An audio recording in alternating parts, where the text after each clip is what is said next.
Well, greetings, everyone, and welcome to a very special online event today. It's called Activate Your Psychic Senses with Norse Mysticism. Explore ruins, ritual, and shadow work to amplify your intuitive gifts and personal power. My name is Stephen Dunn. I'm the founder and CEO of the Shift Network. And one of the things I love most about my job is getting to learn new things about mystical traditions and lineages that I'm not as connected with. And oddly, I have about a quarter Swedish blood and probably some other Northern European mixed in there as well. And I know very little about Norse mysticism. So we're really blessed today to have one of the world experts in this arena. A really fascinating man. His name is Kaedrich Olsen. He's a paranormal mentor, Norse mystic, and shadow worker. And we're going to go on a little journey of exploration with him. And if you get excited by what you hear today, we're going to have a brand new course with him as well. So more to come with Kaedrich. We'll share more about that towards the end of the hour. So Kaedrich, thank you so much for joining us here today. Thank you too. I'm really excited about this. I think people are gonna get a lot out of this, and we're gonna have a good time on this. Great. Well, I always like to start this time together with a little bit about your journey into this work and your own journey of discovery of Norse mysticism and why you really became such a foundational lineage for you to teach and expand into the world. Absolutely. I grew up in a very unique kind of family where my parents were very open to me exploring alternate paths of spirituality because we grew up going to a spiritualist church, which is like your typical Protestant church, but it has trance channeling as part of the service. The church does seances in the basement, and I grew up in a house that was very haunted. So I like to say I was literally born into the paranormal. And with that, came the whispers. These are my teachers, my guides that have been with me my entire life. Sometimes they change out a little bit, but they've been here. And they give me guidance, they give me kind of pointers and tips and deeper insights to the things that I'm teaching. And as part of that, in the basement of my parents' house that I grew up in, where my room was, it was like a library, all the books you could imagine. And I found Secret Teachings of All Ages by Manly P. Hall. I loved it. In my early teens, I was just devouring that book. And I realized all these different traditions were basically saying the same things, just using different images, different words to describe the same consciousness connection. And I said, I need a control group. I need like a single foundation that I can explore. What is that? Well, at that time, was working with some runes and studying some of the runic work and listening to some crazy music coming out of the UK at that time that was tied into that. And I realized the synchronicity of those things and just how well the runes were working for me. And I said, there we go. That's my control group. And so I took a deep dive into this, not only studying the runes, but the culture that gave us the runes, the Old Norse people during the Iron Age, which some people call Vikings. It's not quite accurate, but close enough. And I studied the language, the Old Norse language. I can do my own translation of the Poetic Edda and some of the sagas because I wanted to understand how the Old Norse people saw this. This wasn't a special thing to them. This wasn't like, go to church on Sunday and you're absolved of your sins, that kind of thing. It was something that they lived in, breathed. It was their everyday life. It was the modern word for it is fornsaid, the old ways, basically, the old customs because that was their way of life. And I realized this was tied into their survival, this was tied into their thriving. And if it worked for them, how do we apply that in today's world? So I did the deep dive into the history, the culture, the mystical practices, the beliefs, the spirituality, the techniques that they would use, as much as we could glean from the lore and archaeology, and then said, how do we apply that in today's world so that we can use it today? Is that it's as if the ancestors created a path for us that led up to the point where we are in the future. And we're not trying to recreate the past to what they did, but we're taking the gifts that they left us, the wisdom that they left us, and then charting a new course forward so that the future generations can pick that up and continue that. And so that's where I am with the Norse tradition as just a Mm. continuation of the past in a practical way to affect our lives today. Well, I love that you chose to get incarnated into a haunted house with a spiritualist church to sort of lay the foundations for this. I wonder if you can paint a picture a little bit of the old ways, the ancient Norse sort of culture, because I think we've gotten a little bit of the sort of the Viking overlay is sort of more warlike, but I'd love more of a portal into the kind of the wisdom aspects of the culture. That's a good point. We do tend to celebrate and romanticize the Viking imagery that has percolated throughout the centuries, but their culture was much more complex. That they knew they shared the world with subtle beings, spiritual beings, land spirits, ancestors walked among them. The spirits of the dead were always around, as well as they shared space with gods and giants and trolls and dwarves. So it was a very magical world to them, and it was big, it was daunting, and they knew that they weren't the masters of all. They just knew that they were a cooperative piece within everything. And so they had to find a way to cooperatively work with all of these beings and with themselves. And so they had certain people that were trained in these spiritual arts of using runes. There's a form of magic called Gulder, where you're singing the runes. So we think of that today as in like sound manifestation and sound healing. They were doing that with runes. There's a form of magic called Seither, which is a lot like shamanism, going into an altered state of conscious through music and drumming, so that you can do prophecy, you can do healing, you can do affecting the outcome of situations. And this was just integrated into their life. They had ceremonies, they had rituals, they had just the basic day-to-day thing. This was who they were, and they knew that they were spiritual beings and physical beings living in a world that was spiritual and physical all at once, and that they had to be basically a good neighbor with everybody. Otherwise, they might just get squished and knocked out of existence. Fascinating depiction. And yeah, we so often associate shamanism with cultures outside of Europe. It's there's same root systems there. I love you've mentioned ruins a few times. Obviously, that's very foundational. So, explain what ruins are and why they hold such a key piece of the teaching. Absolutely. At the most basic level, runes are the written form for Proto-Norse and Old Norse languages. You can actually get a PhD in runology because there's thousands of rune inscriptions throughout Scandinavia and even reaching down into Turkey and different places in mainland Europe. If you go to the Hagia Sophia, there's actually runes carved into the floor in Turkey. It's amazing. So at the very essence, runes are a form of writing. But every rune is not only a letter with a phonetic value, but it's also an ideogram that conveys a meaning to it, such as, let's say, the rune Fehu. It looks like the letter F, and it actually has a sound of F, and it is where we get the letter F in English, because English is actually part runic Hmm. and part Latin based. But that letter F, that Fehu rune, describes value, the investment of time, effort, energy. And so you're able to look at this world. What is the value of this? What is the value of that? What is my value? How do I value myself? And so we see the runes not only in the world around us, but within ourselves. And when we dive really deep into the lore, we can actually see that runes were created in a time before time, in an Hmm. existence before existence. You think of this as pre-Big Bang, pre-physical reality, and they were sung into existence. So that tells us that there are these vibratory forms that existed at the consciousness level, Hmm. and they permeate throughout all of existence now. And so when we tap into runes with intention, with emotion, with energy, and with sound, we are bringing to life these pre-primordial energies that are in existence within everything everywhere, including within us. And so it gives us that ability to tap into the very fabric of the universe, to the very mind of the gods, of God itself, the higher level reality, because runes stem from that source and they're accessible to us through shape, form, sound, and intention. Amazing. I mean, I hadn't really heard runes explained in that way, but it's similar to the way Kabbalah talks about each letter is itself a pathway into an aspect of the divine. So when you're doing working with these runes, you're actually sort of like working with the different facets of divinity, it sounds like. Absolutely. That's exactly right. And I love how you were comparing that like to Kabbalah in the Hebrew tradition. It's also the same in Sanskrit, where all of the letters in Sanskrit have a meaning to it and they're also said out loud.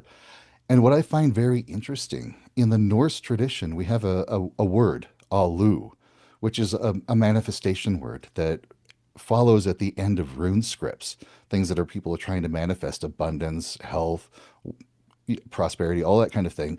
Alu comes at the end, but it's the same vowel sounds that we find in Aum in the Vedic Oh. tradition.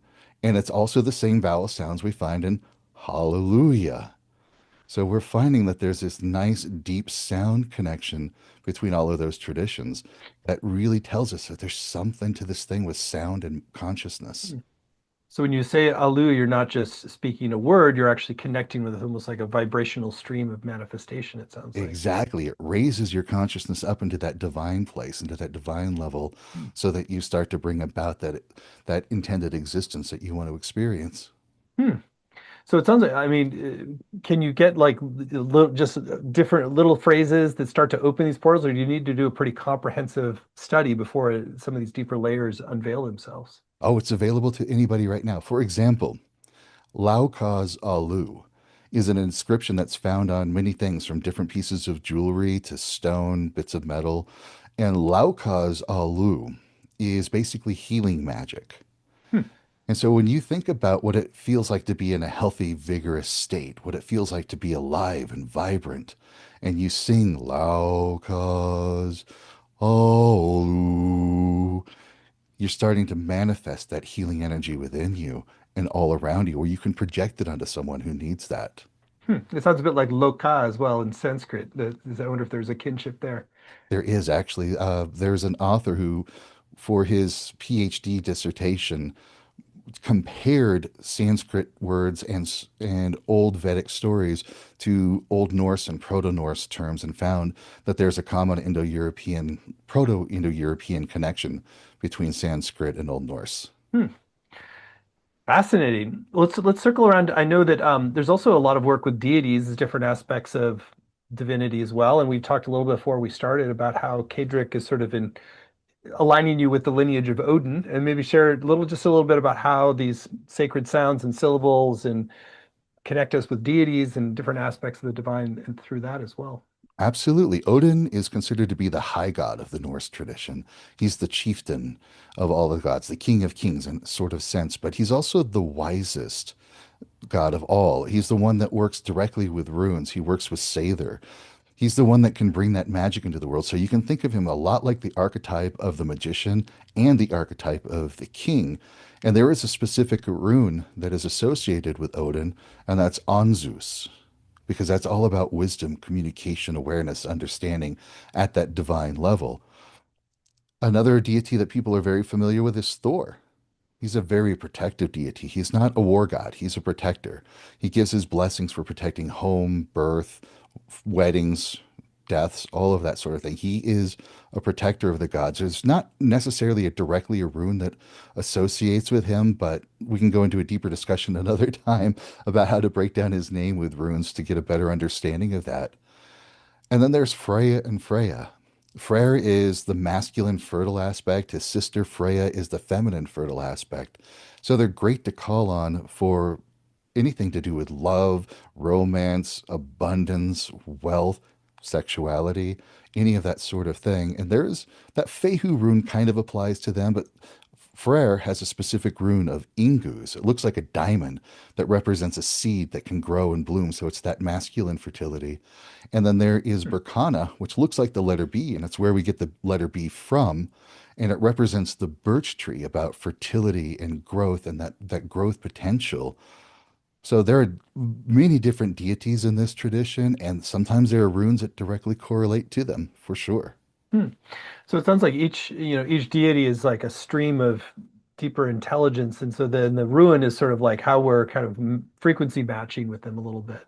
Exactly. A great example of that is a god of the Norse tradition called Tyr, spelled Tyr. He is the war god, but he's not like an Ares or Mars kind of war god. He's about structure and discipline and doing the right thing for the right reasons, even if that includes personal sacrifice. And there is a rune that directly correlates to him. It's Tiwaz, and it looks like an arrow pointing upward. Like think of it like the North Star guiding you on your path. And so when you align with that rune Tiwaz, when you sing it, when you think about that discipline, that structure, that order that you want to bring to your life, you're also connecting with Tyr, that God, And he can assist you, guide you, give you those little whispers, those little nudges to help stay on that path of discipline and the right direction that is in alignment with your North Star. Hmm. Let's talk a little bit about psychic senses and abilities. And clearly, that's part of this path that you're sort of not just receiving from elsewhere. You're learning to sort of become an antenna yourself, and for different streams of intelligence and guidance. And you had that from a young age in your home. Maybe share a little bit about the perspective of Norse mysticism in general on opening your psychic senses and how the working with runes and rituals can help facilitate that. Absolutely. We are all born with subtle senses, every single one of us. I tell people all the time we are not spiritual beings having a physical experience. We are spiritual and physical beings having a dynamic experience. What affects one side of our existence affects the other. Plus, we're living in a world that is also spiritual and physical. There's energy all around us, there's spirits all around us. There really is no veil between the worlds. And what that means is we were born with subtle abilities. We were born with clairvoyance, clairsentience, claircognizance. Those are a natural state for all human beings to have, but our cultures, our societies taught us to turn them off, tune them out, cut off that part of our being. And so we let that go. And these were very, very prominent in the Norse traditions. There are very many little hints throughout the sagas and Eddas that, somebody says, I know this is happening. I get a feeling for this. I can see this is coming. And sure enough, it does happen. That tells us that they were tuned into the psychic abilities. But the fact that it wasn't called out, for like if you were to see a TV show today and somebody's a psychic, you know how they put their hand on their temple and then the wind blows their hair and they're looking off into space. And it's very dramatic that they're getting a psychic message. In the Norse lore, it was just like, I have a feeling about this. I see this happening. It was just very casual, as if this was commonplace. So Mm, it's something that just occurred in the natural world for them, but it's something that we forgot in our world. And so when we start to engage in practices, we engage in teachings, and sometimes it takes some shadow work to clear those blocks out of the way, some of the fears that may be getting in the way for using our abilities. But when we learn how to tap into it, it's just like riding a bicycle. We're like, oh, yeah, I remember doing this when I was a kid. Oh, yeah, remember I saw those things when I was little. What happened? And then you start to develop it and you're working on it. And if a shadow pops up, like, oh, is this supposed to be evil or bad? Oh, no, wait, this is completely natural. This is normal. This is just like using my eyes and my ears. I'm just now getting a feeling. It's completely normal. And when you get to that, you're like, oh, this is what it means to be fully alive, to be a fully human being, not just a physical being, but engaging my spiritual senses and my spiritual wisdom at an active way as a part of what it means to be fully human. mm. You reference shadow work, which is sort of in modern parlance has become more of a Jungian kind of lineage thing that's then branched out. But this is obviously a much deeper root system. So, from the perspective of Norse mysticism, how do you do shadow work within this lineage, and maybe share just a little bit about some of the practices. That's a great question because that is one of those things that we have to more modernize. Because some of the deeper psychological pieces weren't embedded into the lore. They just didn't make it through. But we could see it with some of the heroes' journeys that people take, where they encounter a difficulty, they encounter a challenge, and they realize it's themselves holding them back. They realize that the real enemy they have to defeat is their own sense of limitation, their own inner belief that, oh, I'm fated to be unlucky in life. I'm fated to not be successful. And they realize that was their own thought, their own feeling. And so they work with the gods. They work with the Norns, which are like the fate weavers. They work with the ancestors to find what their true power was hiding deep inside of them and to really confront that fear. And in a very interesting way, sometimes that shadow shows up as a dragon, just like destroying, killing, maiming. And the hero is scared, the hero is reluctant, but they find that nerve to go find the weakness in the dragon. And this is different in Norse than everywhere else in the world. So some people will be shocked by this, but this is Norse. So they kill the dragon and eat the heart. And by eating that heart of that dragon, they gain that deeper wisdom. They gain that higher level of understanding. Their psychic abilities turn on. They become more powerful spiritually because that dragon wasn't a dragon like a magical thing. That dragon was their shadow. And by Mm, eating the heart of that, they're finding their own power, their own inner essence. And so we just bring that forward today to recognize What are our limitations? What are the things I'm using to hold me back? How am I not flourishing where I need to be? Why are my psychic abilities not online? Why are my subtle senses not working? What's getting in the way?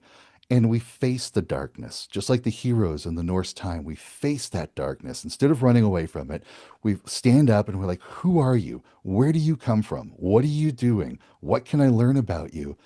And then we realize that darkness wasn't darkness at all. It was just a gift that was hidden, just like the heart of the dragon. It was hidden Mm. deep within us.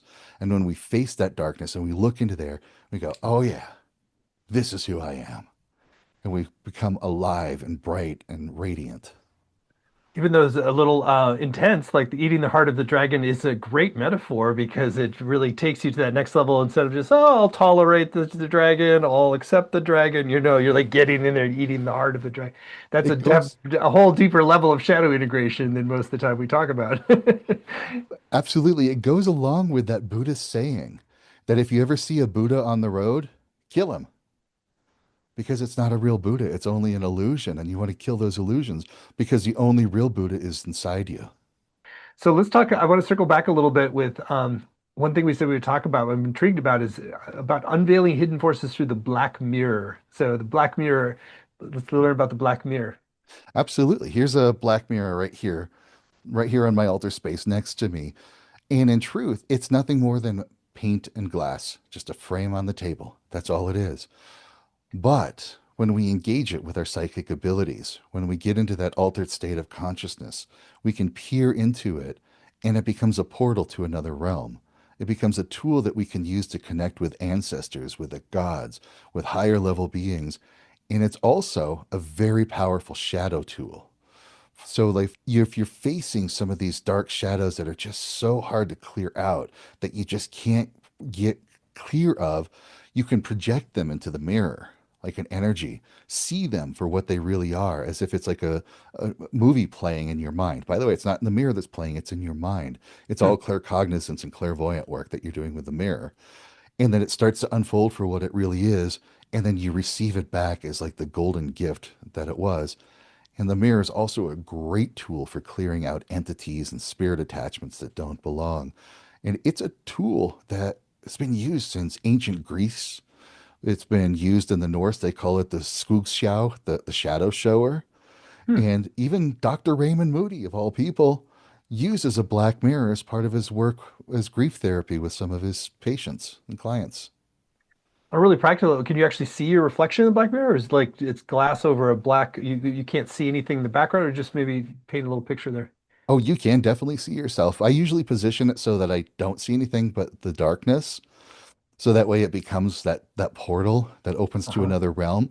But you can do work where you look at yourself in the mirror with, like, let's say, the intention of who was I in a past life. And as Uh-huh. your mind tunes into that when your face changes, or if you're trying to do some physical work like building muscle or losing weight, you can look at yourself in the mirror and see how you change in the mirror. And that will start to affect your inner psyche and your energy levels so that you can start to reach those goal states. Uh-huh. That's fascinating. Yeah, that's really fascinating. Well, Kaedrich, there's so much that we could explore. I know you want to also spend a little time taking us into an experiential. It's called the Sunbell Ritual. You want to share a little bit about that and then tee us up to journey with you a bit? Absolutely. A symbol is, in essence, a drinking ritual. You don't have to use alcohol if you don't want to. Mead is what we consider to be traditional with a drinking horn, just like this one here. And it is done in 3 rounds. The first round goes to a deity, and all you do is you just think of that deity, who they are, what they mean to you. You raise the horn, you say, Hail Odin, take a good drink. The second round goes to somebody who inspires you, like a hero or an ancestor, somebody who's achieved something that you want to achieve. And you think about them, raise the horn, hail so and so, take a big drink. The third round is like an oath or a boast. It's something that you want to do or something that you have achieved. And again, you just think about what that is, how it makes you feel, raise a horn, and you say, Hail, take a big drink. And if you're in a group of people, it's amazing because when you say hail, you are responded by the whole group saying hail with you. So it really has this nice, energetic, community boosting thing. But what's important about this ritual is it affects something that the Norse called the Hamingia, which is considered the repository of luck. In other traditions, it's called the causal body. And if your causal body is tuned by shadows, the things that you think you deserve, I'll never be rich, I'll never be successful, I'm always going to have to work hard at these things. Well, your causal body is going to draw those things to you. Those are your shadows manifesting your world. But using the symbol ritual, you're tuning into the gods, you're tuning into the ancestors, you're tuning into something that you've achieved. And I love doing a boast, and I'll tell you why in a minute. You've tuned into something that you've achieved, and you're presenting it in a very sacred way. So now your Haminya, your causal body, gets tuned to that level of achievement. It gets really aligned with that. And it's as if the universe looks down on you and goes, "Oh, that's what you want? Cool. Here's more of that." Which is why a boast is so good because it's something you've done, something that you've achieved, something that you're proud of. Not like, "Hey man, I'm the best and the coolest in the world, so you have to love me," because not that. It's like I really worked hard to get my degree. I put in the effort, the time, and energy, and I walked up on that stage and I've got my degree.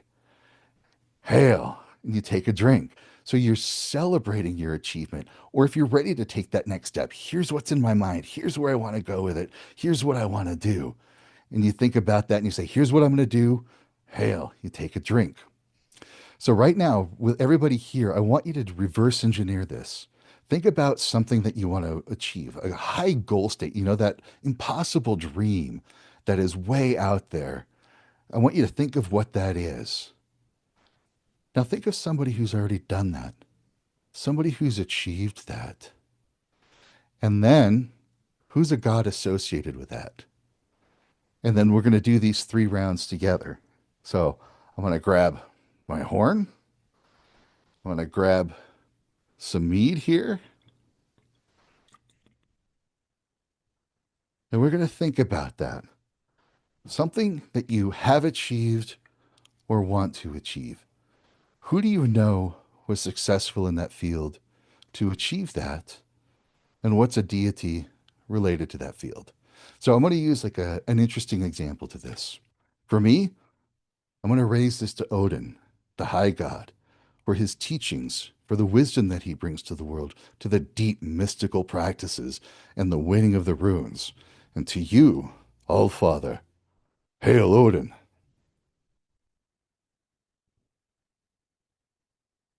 And now, somebody who's achieved this kind of work. So, I've always admired like Deepak Chopra, Greg Braden, Bruce Lipton, even Tony Robbins, right? Those guys that have achieved that great level of that reach of the teachings that they bring to the world and how many people they've affected and the world that they've changed because of that.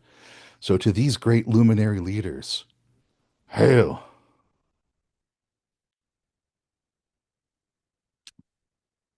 And for me, the oath is I continue teaching. I keep taking those uncomfortable steps forward. I keep pushing the limits that have been placed before me and step through those into higher states to reach more people, to help bring more people into a better state of being in their life, to be more spiritually connected, to feel more alive with who they are authentically. And that's my oath to you, and that's my oath before the gods and the ancestors. Hail! And the last little bit, I pour into a bowl, a little offering bowl for the gods. So here's my goal for all of you. As you're doing this, reverse engineer it. What is something you've achieved or we want to achieve? Pie in the sky, big. Who's done it? If they've already done it, something similar to that, you know it's possible. You can do it too. And what's a deity associated with that? Now, when you run through this ritual, this is a very important step. As you run through this ritual, I need you to pay attention to your mind and your emotions. If there are any thoughts that pop up, no, it's just too hard. I don't think I can do it. If there's any feelings pop up, I don't deserve that. I really don't. I'm not the kind of person that can do this kind of thing. Write it down. If you have something that just feels like in your way, like, yeah, I want to do it, but I don't know how to do it. I can't do it. I keep struggling. I can't make it happen. Write it down. Those are your shadows. Those are your shadows that are in your haminya. Those are those shadows that are manifesting that world around you, making it impossible for you to reach that dream because they're creating the reality for you. And this is why we need to engage in the shadow work. This is why we need to face that darkness, to face our dragons, to take that journey deep into the depths of Helheim, which is the Norse underworld, where we can clear those shadows. We can transmute them into the gifts that you really have and turn off that inner dialogue that says you're not worthy, you're not capable, you can't do this, and turn that into like, I got this. I can see how I can do it. And you get that clarity, you get that psychic perception. And that's one of the most important reasons to have the psychic perception and that those allies is because they have this higher perspective of where you're going and what you can do.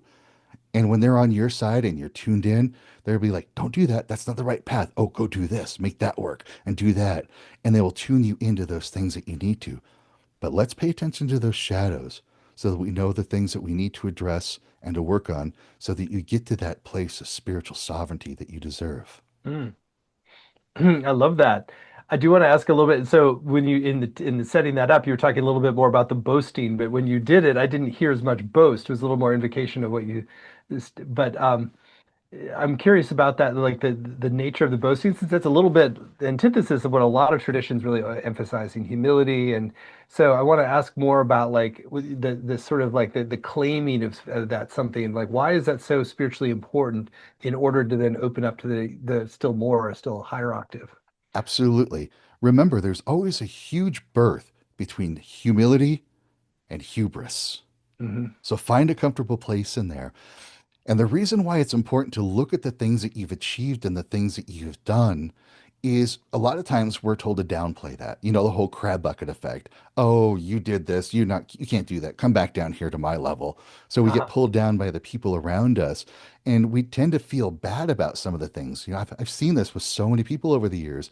I did this, I did that, but the people around me just make me feel so bad about this. I want to get a promotion at work, but they tell me that that's that crab bucket effect. But if you can go back to like, no, I got this degree. I worked really hard to achieve that. I'm really proud of the thing I did over here and did over there. It's not like you're getting this inflated self-aggrandizement. It's not that your ego's getting out of control. It's more of a reality check. I did this. I did that. I'm capable of doing these things. Hmm. I believe in myself because I did those things. How cool is that? How do I get more of that? So it's really tuning yourself into these unlimited possibilities of what you can achieve by remembering what you have done so that you can get more of it. Hmm. Kind of reminds me a little bit. I have a 5 and 8 year old, and that like they get so pumped up when they achieve something they haven't done before. Like they're always wanting to do something new, physical, or jump off my shoulders in the pool or whatever. And it's like there's that sense of like, woo, I did it. And it's like we don't often give ourselves as much permission as adults to do that. Exactly. We need to celebrate our wins a little bit more. It's one of the hard lessons I learned in my life because that was a shadow I had to get over. Celebrating the wins. It was like, okay, great, that's good. Now what? Okay, let's work on it. Okay, great. But I found things got a whole lot better when I took that moment to say, no, this is great. Look what happened. And share in that win with my loved ones, with my friends, and say, hey, this is great. We did this. Let's do this. And it just seems to amplify how things progress more and more. And I think we need to bring more of that celebration back into Yeah, our lives. giving more oxygen to the spirit unleashed in you. What did you Exactly. have to do in terms of your own, in terms of Perfect. working through some of the shadow stuff around that, around celebrating your wins? It's going back and acknowledging where that came from. You know, I came up with a very blue collar family. Was taught that, you know, money is hard work, that you have to work really hard if you want to work any money. And overtime is just blood money for the government. I heard that so many times. And people like us, we just don't achieve it. You're just supposed to get a job. You're just supposed to go be miserable at your daily job, and that's it. And I'm like, okay, okay. And then I had that calling. It's like, let's do this teaching, let's do that. But you need, and hearing that, all of those voices over the years, and I'm like, wait, that was your truth that you accepted for yourself. That was your shadows that you hid on yourself. It doesn't necessarily apply to me. And one of the big kickers is if I have this stuff to bring to the world, the stuff to teach to people, the things that can really help people heal their lives and improve the world, if I just keep playing small and say, nope, just do the day job, just do the 9 to 5, be miserable with it and go home and be miserable with it, I'm doing a disservice to the world. I'm doing a disservice to all of those people that would benefit from the things that I have to teach the world. And again, it's not ego, it's not self-aggrandizement. I'm too good for that. No, no, just joking. It's really that recognition of going, oh, these are my gifts that I was supposed to bring to the world. And so looking at those shadows of like, no, you're not supposed to do this. You can't do this. We weren't meant to do that. You're supposed to work 9 to 5 and not do this. I was like, thank you for that, because I'm realizing this is the healing that I need to do in order to discover who I really am and what I need to bring to the Mm. world. Beautiful explanation. And I can see how like working with all those different shadow parts that sort of need to be metabolized are part of freeing that up. When the sunball ritual, is that something then it becomes part of like many Norse mystical gatherings? So you're sort of like constantly sort of doing this next level of celebration and uplift together? Absolutely. It's when we tend to gather in a Norse tradition, we have some time where we just kind of hang out and talk. Then we sit down and have dinner together, which tends to be a potluck. And then we'll have a ritual called blot, where we invite the gods and we give offerings of meat and different kind of works that we do with the deities. And then we'll break for a little bit, have a little chat, a little fellowship, and then we sit and stumble together. And that's just like a great way to close out the night. And over the years, I've helped people to integrate that within their own communities. Grieving. It's a great way to remember somebody. Or if you have a circle of friends that are working on, improving conditions in their life or working to get healing together, just sitting and stumble with each other. Like, oh, this is the part of me that feels good. This is the thing that I love doing. This is the improvement I made in my health recently, and acknowledging that. And then that clears that shadow energy automatically and raises your humming it to a higher level. So it's a great work that we can do for everything. I like that. So sort of you don't get too bonded around the wounds. You're sort of getting more of the bonds around the wins and the momentum towards that. Yeah. Exactly. Yeah. We get more of what we think about. So if we're focusing on how things are terrible, how things are awful, the shadows are winning.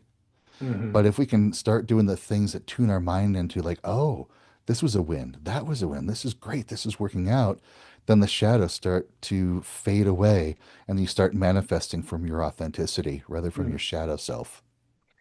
I want to circle back a little bit with the ruins and the sort of how they're like almost like vibrational attunements with the cosmos. And so how do you then weave some of the ruin work into this kind of ritual invocation of our destiny and where we're going?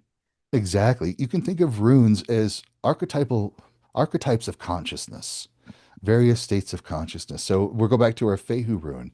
If you think about what is your value, what is the value you bring to the world, and it seems rather small, seems rather limited, you could start working on Fehu to start boosting your own value by seeing the value that you bring to the world and keeps chanting Fehu, thinking Fehu, bringing that into the world. And we can do shadow work with the runes. One of my favorite ways to look at shadow work and runes is like the Nauthi's rune. It's a rune about need and necessity and constraint. And we could think about what I don't have. We can get to that scarcity mindset. How am I going to get this to work? How am I going to get that to work? Oh, I just don't know how to do it. That's a Nauthi's mindset. Whereas Wunyo, it looks like the letter P, but it's a letter W. But it's a rune about joy, a success, of accomplishment. And so we could still take whatever situation we're locked in and look at it and be grateful, like, oh, look, I can gain something from this. I can learn from that. I can get something out of that. Yes, it's challenging. Yes, it's difficult, but I know I have what I need to get through this. And we shift over to that Wunyo mindset. So we still acknowledge the nouthies. We still recognize, ooh, here are the limitations. Here are the things that I just don't have. Here are the things that I really need to get. But then we look at what we do have and what we can do with what we have. And then we start to see, oh, yeah, I can do this with that. I can do this with that. And that starts to counteract that nouthies. And so we start doing a nouthies to Wunyo shift Hmm. by singing those runes, by recognizing what's in us, what's in the world around us, and then making that intentional consciousness shift, and then singing those runes, bringing their energies to life so that you can work with them and manifest them more. Very cool. So like vibrationally, you're sort of just kind of dispelling some of the hypnotic power of the limiting beliefs, it sounds like. Exactly. That's very cool. Do you want to paint a little bit more picture of other ritual processes for healing and, activating our destiny path, things that might be interesting for people to learn about Norse mysticism today? Yeah, that's a great question. So let's go even to some more of the runes, like the rune Yera. It's kind of interesting shaped. It's kind of like these two little half partial triangles that are interwoven with each other. It's where we literally get the word year from, Yera. But it's a rune of harvest, of boon, of getting what you've been working for, of that achievement, that success, that abundance, that wealth. So what you can do, even with a horn, even with some mead, even in a kind of a simple setting, you can hold the horn, and you can also do this with a glass of water, and think about what that abundance means to you, what that wealth means to you. Feel it. And that's the important part. You've got to feel it. You got to think, feel, experience. I'm going to remember those three words: think, feel, experience. Think about what that abundance and wealth means to you. Feel it. What does it feel like to have that wealth and abundance coming to you? And then just envision a moment of your future when you've got that wealth and abundance and it's already there, and feel that sense of certainty. It's already happened.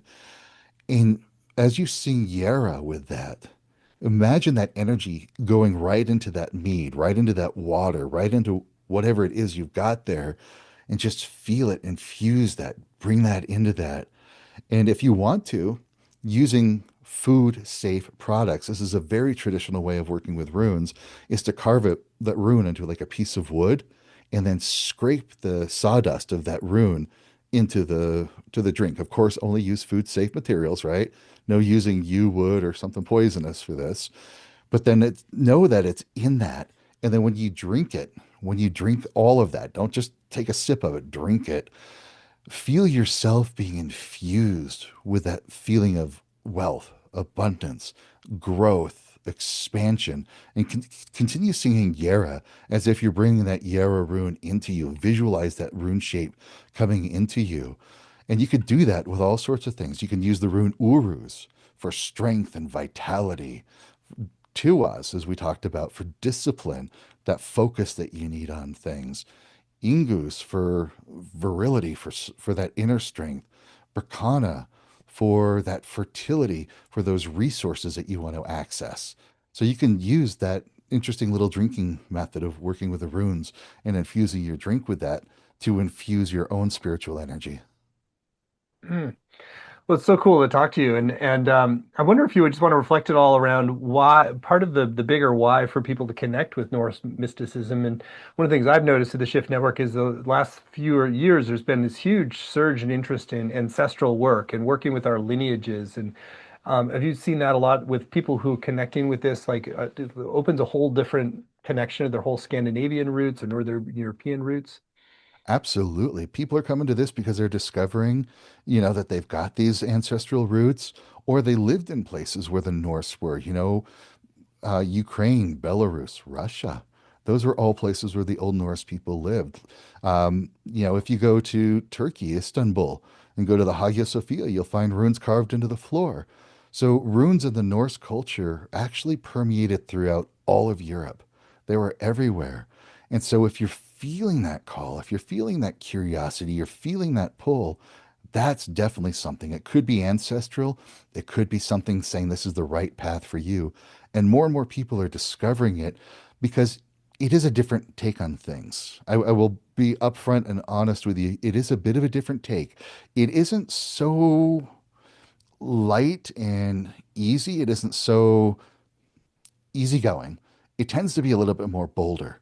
It's something that asks you to take that step into being uncomfortable, to step forward, to take charge of your movement forward, and to take responsibility for yourself.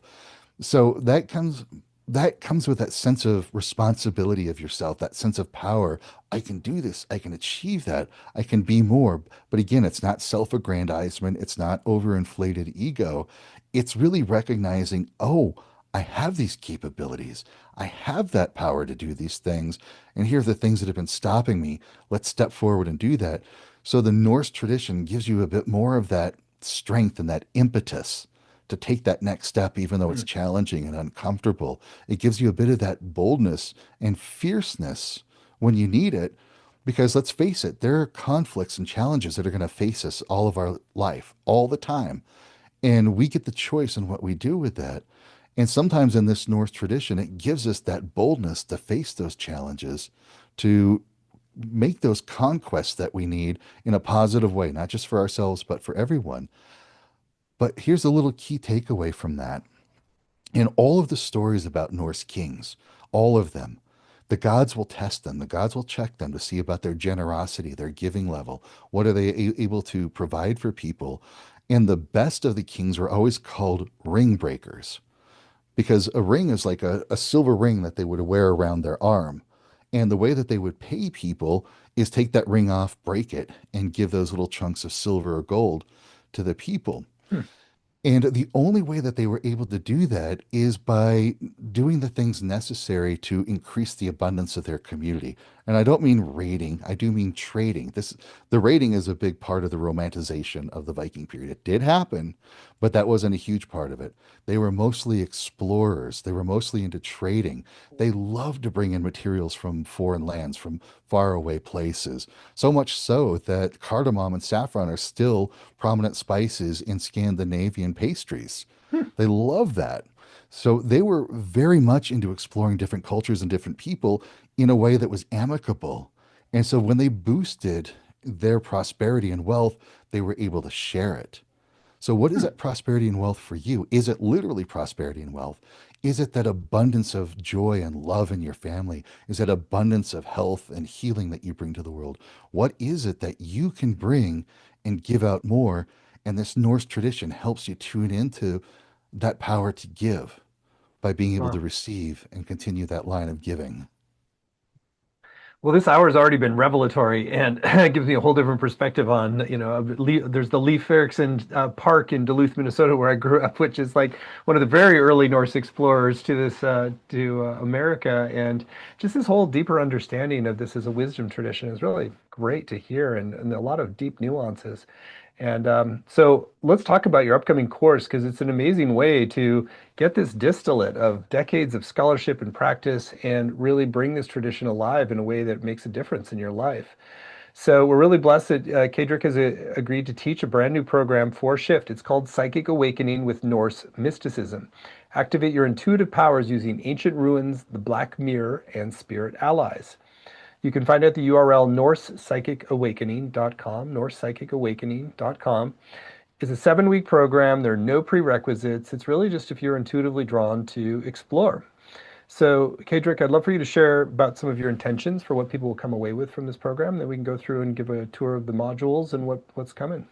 Absolutely. This is the kind of thing that you want to look into if you are looking for like an ancestral way to reactivate your subtle senses, develop your psychic abilities even more to the point where you can communicate effectively with guides, with spirits of loved ones or other ones passing through, even connect with higher level beings like gods.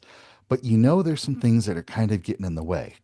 This is where you want to look at like, ooh, do I still have some of these limiting beliefs? Why do I think that I can't do this? Like if you're trying to activate your abilities or you want to go deeper into your subtle senses, but something's blocking you. I can't communicate with my guides. They never talk to me. Or how do I reconnect with a loved one? How do I get a higher perspective on my life? And what are the things that I can do about that? This is what you're going to get from that is we're going to be able to use various techniques using the Black Mirror, using runes, using Galder, and so that you can start to tune in a little bit deeper. And when those shadows pop up saying, oh, this is just my imagination playing tricks with me. Oh, no, I'm supposed to be doing this is something evil, right? I'm really scared about this, or I just can't seem to do this. We're going to give you the tools so that you can activate those abilities so you can get those deeper spiritual connections. And I like to say the term spiritual sovereignty. You're no longer living within the limitations that other people have put on you by telling you who you're supposed to be, how you're supposed to exist in this world, and what you're supposed to do. You get to discover that for yourself and live your own authenticity. Fantastic. Module 1, engage Norse shadow practices to open the gateways of perception. Yeah, in this one, we're going to talk about what Norse mysticism is in today's world, what it's like. We're going to explore a little bit of what the runes are, about how the Old Norse communicated with spiritual beings, and we're going to even look into what the Black Mirror is, which is, I've got one right here, what that is, how it was used, and we're going to talk a little bit about what shadow work is and what shadow energy is and distortions so that we can work with spiritual allies to start to clear those and transmute those. Module 2, practice Galder, rune singing to tune your energy fields to your soul. This is going to be a really fun module where we're going to not only be learning more about the runes, but you're going to be learning about subtle bodies, like the mental body, the emotional body, but from the Norse perspective, and how singing the runes and tuning into those runes and really connecting with runes at the vibratory level will start to awaken those subtle bodies, will help to start clear shadow energies. And we're going to take it to the point of ecstatic working where you're just going to be like vibrating and like, yeah, it's just excited with tons of explosive energy with it. Mhm. Module 3, communicate with spirit allies to strengthen your intuition. Right. This is where we're going to really start diving into spirit communication. You're going to learn how spirits communicate, techniques that you can use to connect with guides and spirits. Plus, we're going to talk about some of the Norse gods, like Odin, like the goddess Hel. Not the same thing as the Christian concept. It's a goddess of the underworld. It's very much involved with shadow work and healing. We'll talk about really the beneficial side to a lot of these deities and how you can invoke them because while we're doing shadow work, the shadow work is like clearing the anchor, clearing the blocks, but we also have to do some spiritual boosting and some spiritual raising ourselves up. And this is a great module to really do that spiritual development and tune into spirits and other guides. Module 4, commune with the ruins to awaken psychic perception. Yeah, this is where it gets even cooler, where I'm going to teach you techniques where we're going to dive deeper into what the runes are, what their meanings are, and really develop what I call the cognition, intuition, connection. So you're not going to be overthinking things. You're not going to be like, well, what about this and what about that? You're going to tune into the feeling and you're going to do some abstract working to really uncover some of the deeper things that you can resolve with shadow work, with spiritual things. And we're going to use runes as the primary technique. It might look like a divination kind of practice that I'm going to teach you, but I promise it's not. It's actually using runes as an abstract tool for spirit communication. Hmm, fascinating. Module 5, illuminate shadow energy to strengthen your spiritual purpose and power. All right. Now we've already done some spiritual work. You've got some allies on your side. You've got this neat way of communicating at the spiritual abstract level. Now we can dive into the shadows, recognizing what the shadows are, how they manifest in your life, the ways that they communicate. And I'm going to give you some techniques so that you can start transmuting shadow energy. You can start transforming those shadows into your gifts and into your authenticity. And if you need to, just clearing that shadow and that distortion energy away so that it no longer affects you. Module 6, enter the black mirror to receive psychic guidance. Oh, this one is going to be very illuminating, very awakening, because we're going to be using a black mirror. And don't worry, by that time, you'll have your own black mirror ready to go. But we're going to really talk about how you engage with the mirror, how you use the mirror as a portal to another realm, how you connect with spirits through the mirror, and even how you do this communication through the mirror. Spoiler alert, little hint, it's a form of claircognizance where you just kind of know it's like downloads or gnosis. And so we're going to really get into some experiential work with the Black Mirror, really how to connect with spirits on the other side and start putting a lot of these pieces together of rune communication, shadow work, and connecting with guides and spirits using the Black Mirror.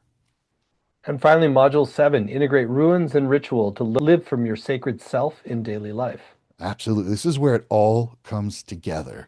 This is where you're going to learn how to use the black mirror, calling on your spiritual allies, calling in the gods, doing your shadow work, working with the runes both as a galder and as a communication tool, in a ritual to connect with that shadow part of you, those distortions inside that we can almost think of it as an archetype of the shadow that is creating the life that isn't working for you, that is blocking your psychic abilities, that is shutting down your spiritual gifts.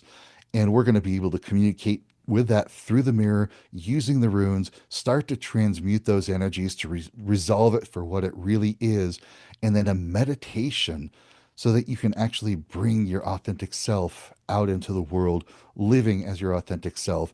And you'll be able to learn how to use this ritual and do it over and over and over for whatever shadows come up, for whatever spiritual development and growth that you want to use.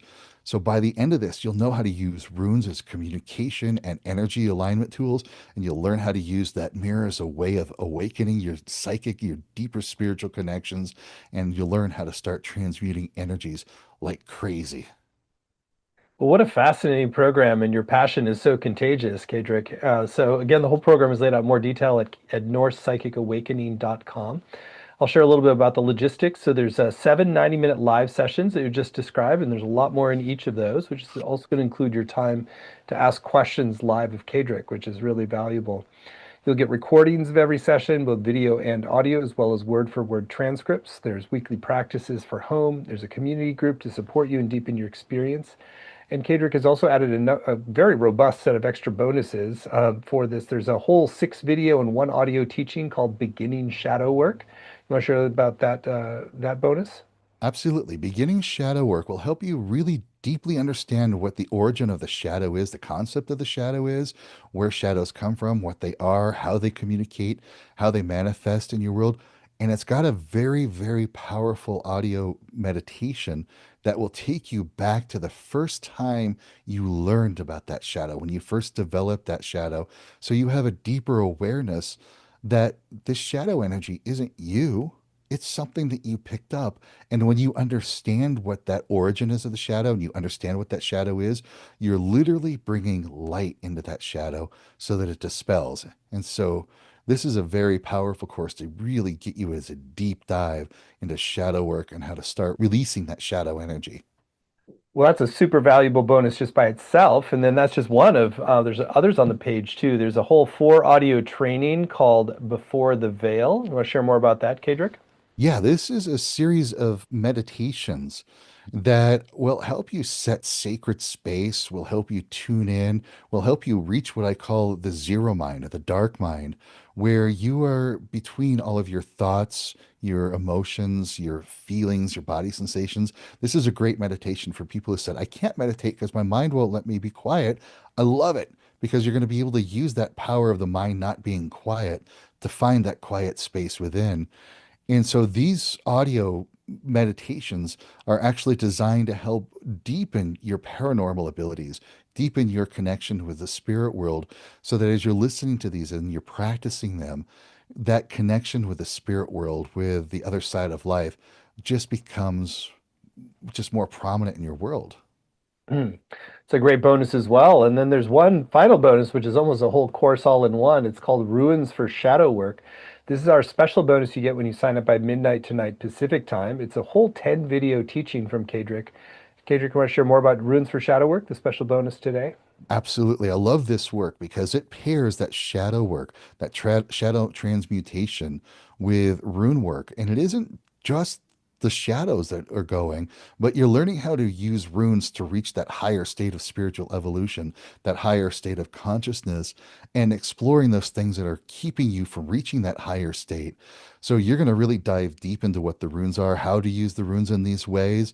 And then I give you specific examples of using specific runes and sets of runes, runic patterns, so that you can really start to release those blocks, those hindrances, the negativity and the toxic energies that are just keeping you limited and small. Very cool extra reason to sign up today. That's you'll get the Ruins for Shadow Work if you choose to move forward today. So it's clearly going to be an amazing program. What a portal into a whole world of new possibilities and deep ancestral roots. We've kept the investment very accessible, given how robust the bonuses are. It's 3 payments of $128, or you save 10% when you pay in full with 1 payment of $349. The course is going to start October 1st and run Wednesdays at 1 Pacific, 4 Eastern. But even if you can't make the live times, you can still get the full value with the recordings, the transcripts, and the community as well. Some great testimonials on the page about Kaedrich as a master teacher and powerful guide. And so you're in really good hands. And I think you can tell there's just great sincerity and depth of practice and commitment here. So you're really going to have a authentic transmission of this tradition. So again, it's all at NorsePsychicAwakening.com, NorsePsychicAwakening.com, and you'll get that special 10-part bonus, which is Runes for Shadow Work when you sign up by midnight tonight. So, Kaedrich, what a great hour with you. Really fascinating. Anything that's still on your heart you want to share with folks who are considering doing the full course with you? Absolutely. I want you to remember that you are a spiritual and a physical being. And the longer that you stay disconnected from that spiritual side, the longer that you are away from your natural abilities and you're letting those shadows keep you limited, the longer your life is lived as half a being. You're here to be a full being, having a full experiencing, living the purpose that you've come into this world to live. And we can't let those shadows hold you back anymore. You can't let those self imposed limitations and the limitations of others stop you from being who you are authentically. And the person that you are authentically is tapped into your spiritual gifts, is tapped into your psychic abilities, those subtle senses that you have. You have a whole plethora of spiritual beings just waiting for you to connect, to awaken, to be a part of them in this world, not their world, not yet when it's time, but in this world to share their gifts and bring those gifts into the world. And so that's why I really want to invite you to be here, to share in this experience with me, so that you can awaken who you authentically are, to live as a full being, fully tapped into your spiritual senses, and fully a part of life on both sides of the veil. Mm.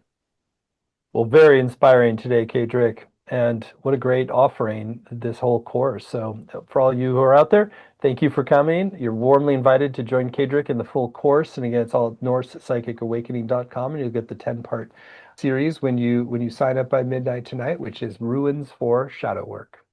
So thank you so much. Many blessings. Hail.